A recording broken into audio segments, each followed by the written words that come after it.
Yung kabarberos, meron na naman tayong gupit na tutorial ngayon at sana meron kayong kunting matutunan sa video na ito.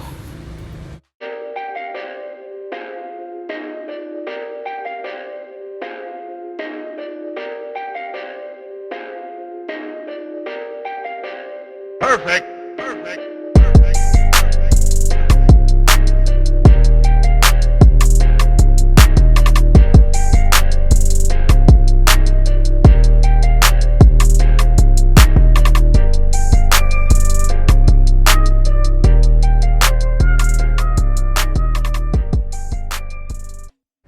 Iset natin ang maayos ang paglagay ng balabal upang ang buhok ay hindi sumingit at hindi ma-irritate o katihin ng ating customer.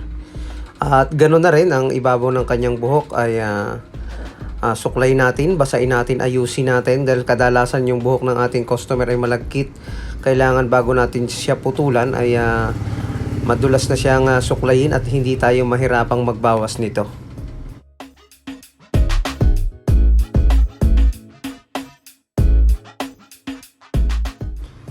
Ang una kong gagawin ay gagawa na ako ng guidelines na aking pag-aahitan at gagawa na rin ako ng pinakang guidelines dito sa may bahagi ng patilya upang sa pagbabawas natin mamaya ay hindi na tayo masyadong mahirapan dahil hindi naman masyadong makapal yung buhok niya rito sa patilya ay pwede na natin siya gamitan ng trimmer sa paggawa ng guidelines.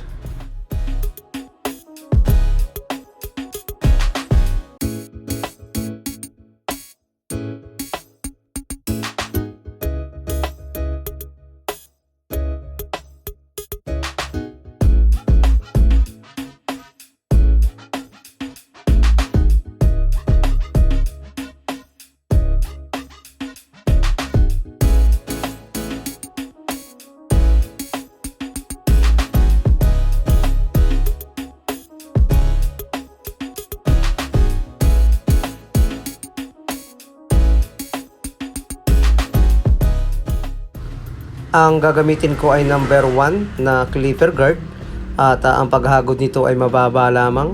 Kontrolado, kailangan isi-motion natin yung paggalaw ng ating clipper upang hindi siya masyadong maging mataas yung gagawin nating pagbawas sa kanya. At ganoon na rin ang gagawin natin sa kabila nito.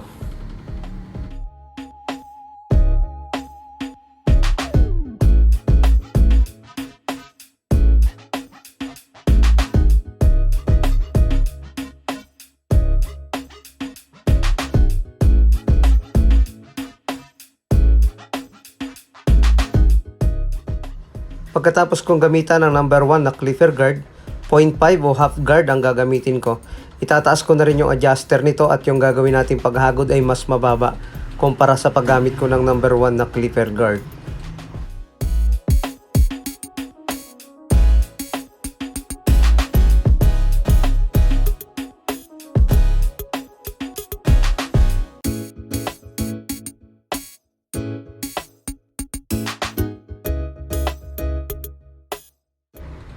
So yun, i-overcome ko na siya pagkatapos kong gamitan ng 0.5 na clipper guard. Tatanggalin natin yung mga parting makakapal sa bahaging ito. Dahan-dahan yun at magiging kontrolado ang gagawin natin. Kailangan yung ating suklay ay hindi siya masyadong naka-straight, lamang yung dulo, pakabig upang maging pa-slant ang pagkakabawas nito. Shout out sa mga taga Davao na barbero, lalo na kay James Ban. Shoutout din kay Jeff Soles at kay Rini June Vallejos. Shoutout din sa bumisita sa akin last week kay Fernando Dugay. Shoutout din kay Gilbert Resurrection. At shoutout kay Barbers Vlog. Sa mga hindi ko na shoutout, mag-comment lang kayo below dito sa aking video at isa-shoutout ko kayo sa mga susunod kong mga video. Ngayon kabarberos, tatanggalin natin ang guidelines. Nakataas ang adjuster. Naka-fade blade ako gamit ang aking magic clip na napanalunan sa raffle galing kay Ma'am Marian. Shoutout sa iyo Ma'am Marian. At ang gagawin natin ito ng dahan-dahan, magpo-focus lamang tayo dito sa may gawing patilya niya upang unti-unti nating mabura yung guidelines na ginawa ko kanina.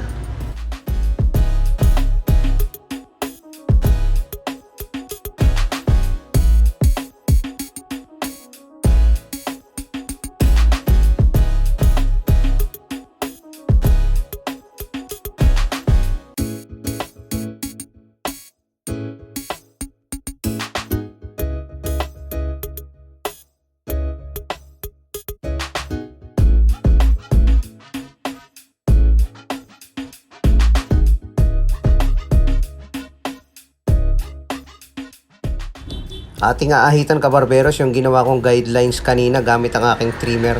Kukontrahin lagi ng ating isang daliri upang makaiwas tayong makasugat.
So yun kabarberos, babawasan natin ang bahaging gilid at ibabaw nito. Ganon din sa may gawing likod.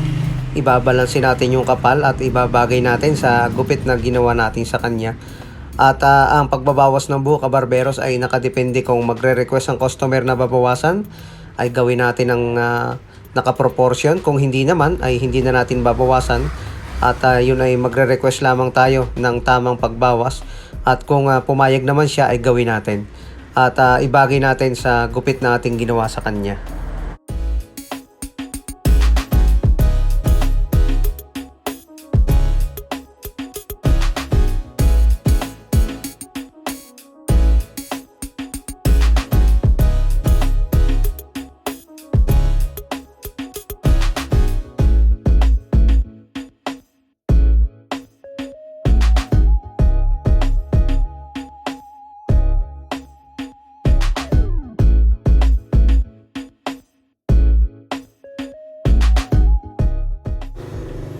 Sa pagbabawas ng bangs ay dahan-dahan natin gagawin ito.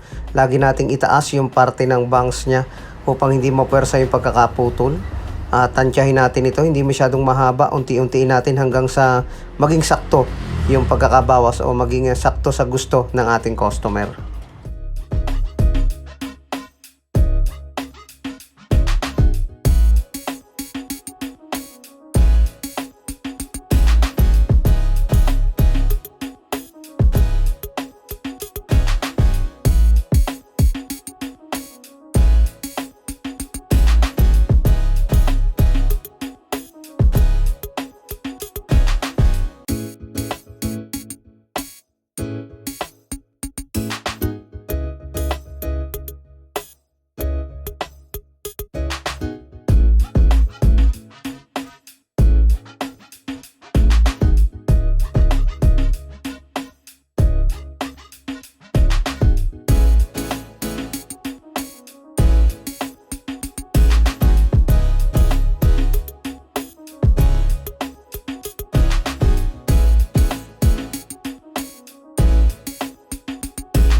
Kung may napansin tayong makakapal na bahagi, gumamit tayo ng tining scissor.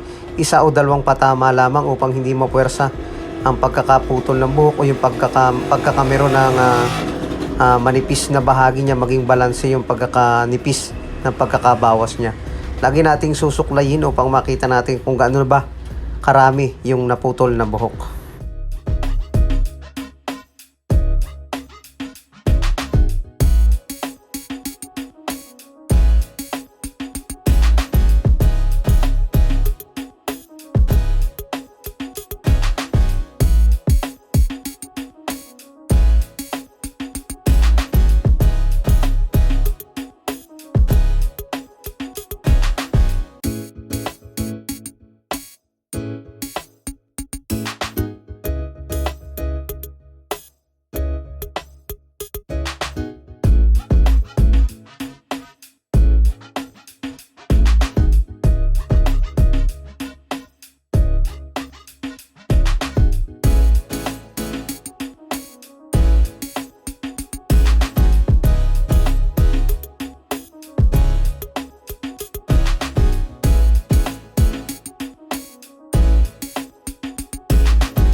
Yon, kabarberos, maraming salamat sa inyong matyagang panonood. Kung hindi ka pa nakasubscribe sa video na ito, ay i-click mo na yung subscribe button.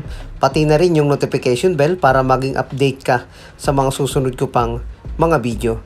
Maraming salamat po, kabarberos. Magandang gabi at magandang araw sa ating lahat.